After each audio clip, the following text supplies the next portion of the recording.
أعوذ بالله من الشيطان الرجيم. بسم الله الرحمن الرحيم.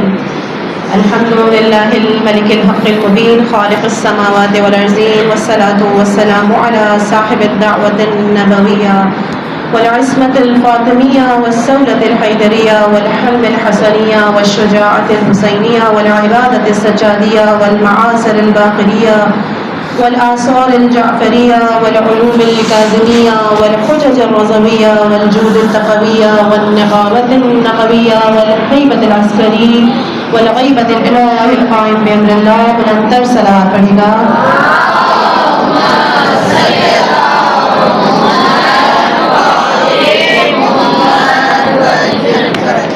حضرات محترم، ماہ محرم آتا ہے اور زمین و آسمان میں ایک عجیب سا سما بن جاتا ہے. کل رات آپ سب نے دیکھا ہوگا کہ آسمان کا رنگ ہی تبدیل ہو گیا تھا. یہ آمد ہے محرم کی. حتیٰ کہ امام رضا علیہ السلام سے مفصل روایات موجود ہیں اس حوالے سے کہ جب ماہ محرم کا چاند نمودار ہوتا تھا تو امام اپنے لہجے سے، اپنے گفتار سے، اپنے عمل سے اس وقت کے مسلمانوں کو یہ ظاہر کرتے تھے کہ اب ایام غم ہیں، یہ غم کے ایام آ رہے ہیں، تو اپنے آپ کو حالت غم میں رکھیے، عزاداری کی کیفیت میں رہیں، کہ اپنے آپ کو یہ سمجھیں کہ ہم عزادار ہیں. اسی طرح ایک روایت ہے کہ خود امام کے ایک صحابی تھے شبیب. امام کہتے ہیں کہ یبن شبیب، اس مہینے میں جو بھی شخص سید الشہداء پر گریہ کرتا ہے اس کے گناہوں کی مغفرت ہوتی ہے. یعنی ضمانت دیتی ہے کہ اگر کوئی امام کے لیے ایک قطرہ آنسو بھی بہائے گا اس کے گناہ مٹنے شروع ہو جائیں گے، اس کے گناہوں کی مغفرت ہوگی. ہم لوگ کیونکہ ایک مادی دنیا میں رہتے ہیں، ہم ایک ایسی دنیا میں رہتے ہیں کہ جب ہر چیز کو ناپنے کا، تولنے کا پیمانہ ہے، چاہے وہ پانی ہو، چاہے وہ حتیٰ کہ اب تو محبتیں بھی پیسے کے حوالے سے ناپتے تولتے ہیں ہم لوگ. لیکن اگر ہم عالم ملکوت میں جائیں تو ہمارے جتنے بھی اعمال ہیں، ہمارا اس وقت اس مجلس میں آنا، ہمارا حجاب کر کے اپنے گھر سے نکلنا، اسی طرح نیک کاموں کے ساتھ جو ہم برائیاں کرتے ہیں، خدا نخواستہ اگر ہماری ذات کے اندر کوئی ایسی برائی موجود ہے اس کا بھی خدا متعال حساب کتاب رکھ رہا ہے. عزیزان محترم، اس وقت میں یہ ضرور کہنا چاہوں گی کہ جو گناہان کبیرہ ہے، کیونکہ ہم بہت سے چھوٹے چھوٹے ایسی غلطیاں کرتے ہیں جن کو ہم سمجھتے ہیں کہ یہ چھوٹی سی چیز ہے، لیکن در حقیقت وہ گناہان کبیرہ میں شمار ہوتی ہے، یعنی کہ بڑے گناہوں میں شمار ہوتی ہے. جیسے کہ ایک چیز ہے غیبت، کہ جو ہم بہت آسانی سے کرتے ہیں. ہم کہتے ہیں کہ بھائی ہم پہ ظلم ہو رہا تھا، ہم تو اپنی دوست کو بتا رہے ہیں کہ میرے شوہر نے، میری بیوی نے، یا کسی نے بھی گھر والوں میں سے اس نے میرے ساتھ یہ کیا. دراصل یہ ایک غیبت ہے اور یہ بڑا گناہ شمار ہوتی ہے، جس کے لیے میں آپ سب سے کہوں گی کہ جو پڑھے لکھے طبقہ ہے وہ ضرور کتابوں کو پڑھیں، اپنے آپ کو امام کے در سے منسلک رکھنے کے لیے جو علماء نے کتابیں لکھی ہیں ان کی طرف جائیں. گناہان کبیرہ کے حساب سے ایک بہت پرانے کتاب ہے جو میں خود اپنے بچپنے سے دیکھتی آ رہی ہوں، اس کا نام ہے گناہان کبیرہ، اور اس کے رائٹر ہیں آیت اللہ دستغیب شیرازی. بہت بہترین کتابیں لکھتے ہیں، ہمارے ایک اتھینٹک رائٹرز میں سے ہیں. جوانوں سے بالخصوص کہوں گی کہ آپ ضرور اس کتاب کو پڑھیں. آج کل تو فیسلٹیز ہیں کہ آپ چاہیں تو آڈیو بھی سن سکتے ہیں. اگر آپ کو خود کو پڑھنا نہیں آتا تو آپ اپنے کسی اولاد سے کہیے، اسی بہانے وہ بچی کچھ نہ کچھ پڑھے گی. کیونکہ آج کل کا المیہ ہے، ہماری نسلوں میں کتاب کو پڑھنے کا رجحان نہیں ہے. بچوں کو بالکل شوق نہیں ہے کہ وہ کتابوں کو پڑھیں، اسی لیے قرآن سے بھی دور ہیں، کیونکہ قرآن کو بھی پڑھنا پڑتا ہے. شکر ہے کہ آج کل آڈیو موجود ہے، آپ آرام سے سن سکتے ہیں، لیکن پھر بھی جب آپ اپنی آنکھوں سے دیکھتے ہیں قرآن کے حروف کو یا ان کتابوں میں جس میں احادیث معصومین لکھی ہوئی ہے تو اس کا روح کے اوپر اثر ہوتا ہے. میں ضرور بار بار تاکید کروں گی، جوان نسل جتنی کتابیں پڑھ سکتی ہے، میں یہ نہیں کہہ رہی آپ ایک گھنٹے کی کتاب پڑھیں، آپ روز کے 10 منٹ نکالیں اور کتاب پڑھیں. ہم موبائل کو ایک دفعہ دیکھنے بیٹھتے ہیں تو کتنے کا